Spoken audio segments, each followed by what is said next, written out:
Morning all, just wanted to do a bit of an overview of the bike, just show you some of the things that I've tweaked, a couple of changes that I've made to the bike. You know, none of them are sort of insurance changes apart from the paint change, colour change, which actually ended up almost doubling my insurance policy premium. I went from gold to olive drab green and changed the logbook, which was fine. Contacted my insurer, and the broker said that the underwriter was dropping the policy because it was a change that they wouldn't insure. And then the next cheapest one after that was almost double the amount. You know, I was going from gold to green, so you could argue that the bike's harder to see, which makes the premium cost more, but you know, a lot of darker colours are hard to see, aren't they? Black, whatever, you know, but okay, fair enough. So when the renewal comes up, I'll shop around and see what happens. But yeah, so just a quick video of some of the changes that I've made to the bike, and I hope you enjoy it.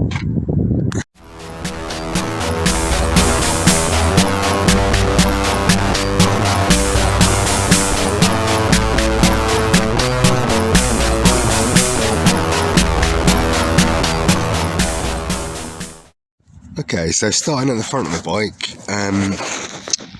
first thing I did, well, one of the first things I did last year when I got the bike was change one of the forks, because there was a little bit of pitting on the stanchion.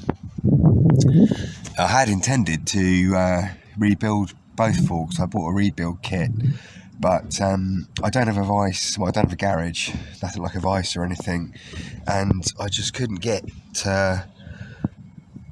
what was it now? It's oh yeah, at the top end, there's a funny system on this. There's a clip. You've got to basically put pressure down on the top end of the fork, and it pops out a circular clip.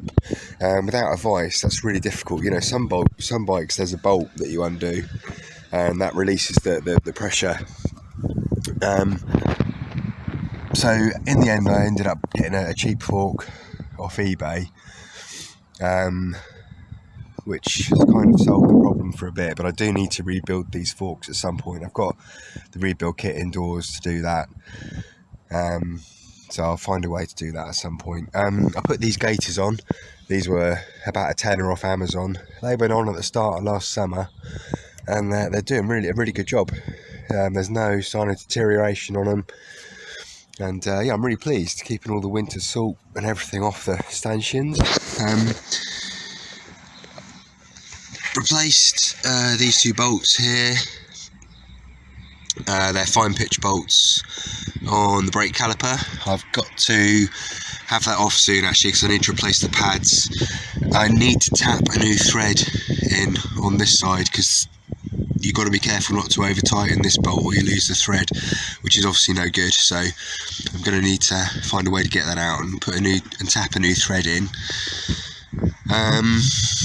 Oh yeah, when I replaced the forks, actually one of the biggest things was the front mudguard. Getting that off the old forks was a pig. I ended up dremeling the heads of the bolts off inside, because they were just completely corroded and I couldn't undo them at all. So I spent a couple of hours dremeling away indoors to get the mudguard off the old forks, and so I've put new bolts in under here. There's like a metal piece, this is plastic, there's a metal piece under here which strengthens this part of the mudguard where it joins onto the two forks, because obviously that keeps rigidity. So I've had to put these wing nuts on to hold that in place now, but that seems to be working. The other thing I did was put on these engine bars, crash bars. They're good bars actually. I got them second hand for peanuts. They didn't have the extended mounting bolts, because the original engine mounting bolts aren't long enough to accommodate the crash bars.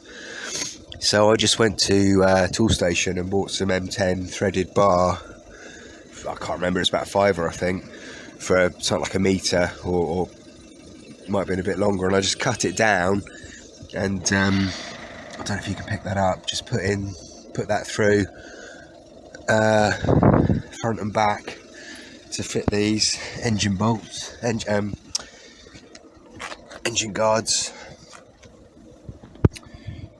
Yeah. Oh, excuse the state of the bike. The winter's not being kind to it. I'm doing my best to keep it clean, but the salt just kills it, doesn't it? What else have I done? Oh yeah, so the fuel tap. They have a vacuum petcock tap on these bikes, and there's an issue with them that if that fails, even when the bike is standing, there's the flow of fuel once that's failed.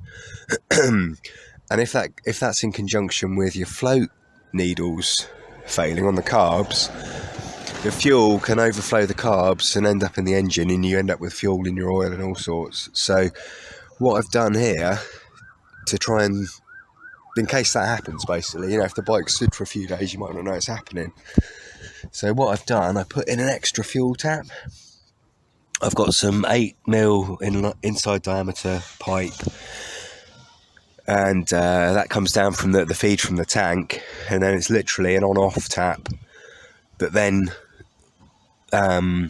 it just shuts the flow off from the vacuum petcock, basically. So if that does fail, the fuel can't get through. I mean, it shouldn't do. I think the issue with, well, this is an O2 plate. I think the issue with them can be if you're running E10 fuel, which is of course no good for any bike really. But on these older bikes especially, the E10 just destroys everything. I only run E5 on this, so hopefully it'll be okay.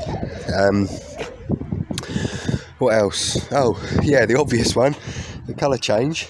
It was gold originally, which is fine, but it was pretty tatty, and I used to have an old 110X MOD Land Rover when I was an estate keeper back in the day, and because that was an MOD one, as they did in the army, it was literally just topped up with olive drab with a paintbrush, and that's what I've done to this. I sanded down the tank and some of the panels, and I've just used MOD olive drab, a few coats of that. I've blacked off some of the other parts, some of the side panels, and I mean, it just depends what you want. It's a rough finish. I don't know if you can pick that up on the camera, but it works really well, and you can just literally just top it up with a paintbrush if you need to. And I think it suits the bike, actually. I really like it. I know that purists find it irritating because it isn't, a perfect paint job and all that sort of thing, but I like it. This is an everyday sort of rough and ready bike, and I think it suits it. Got these, I think they're sort of 1950s, they might even be World War II era ammo pouches, and they're literally just cable tied in a few positions. Oh, I don't think you can really pick that up, but yeah, they're solid as rock, and they're a handy bit of storage. Oh yeah, these handguards, got these off Amazon for a few quid, just a sort of universal handguards, fit most bikes, and they fit this really well, and they seem to keep a lot of it off your hands, so that was a change. And the other thing I've added is this voltmeter, so when the bike's running you get a continuous readout of the voltage, because another thing that these bikes can fail on, although it's not too bad on this model because the regulator rectifier is hidden up underneath here, but on some models it's in a more exposed position, and if the rectifier fails it can surge voltage through the system and kill other things. I think one of the initial signs of that going is your rev counter fails and the dashboard lights go. When I got this bike, the dashboard lights were gone, and I was a bit nervous about the rectifier failing. There's no other indication that it has, but I just wired this voltmeter in, so while the bike's running I've got a continuous readout of voltage. If that spikes, I'll see it, and I can obviously do something about it before it causes a problem. So yeah, put that in, replace the dashboard lights. I've replaced the speedo cable, because when I got the bike it was a non-standard cable. It was too long, and after a few months it just snapped at this end. I mean, they go anyway, don't they? So excuse me, I picked one up off eBay for a couple of quid, fitted that. That's an easy job.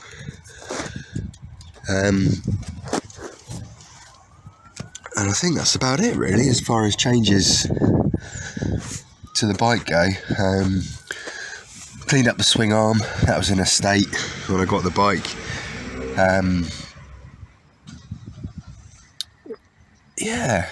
Oh, the cush drive. Packed out the cush drive. I've done a separate video on that. There's a short showing the detail of that, but there was quite a bit of movement in the sprocket carrier. So I had the back wheel off, packed out the cush drive with some strips of rubber, and that was about 28,500 miles. So it's done nearly 1,000 miles since then, and it's still solid. Got no complaints with that. So far so good.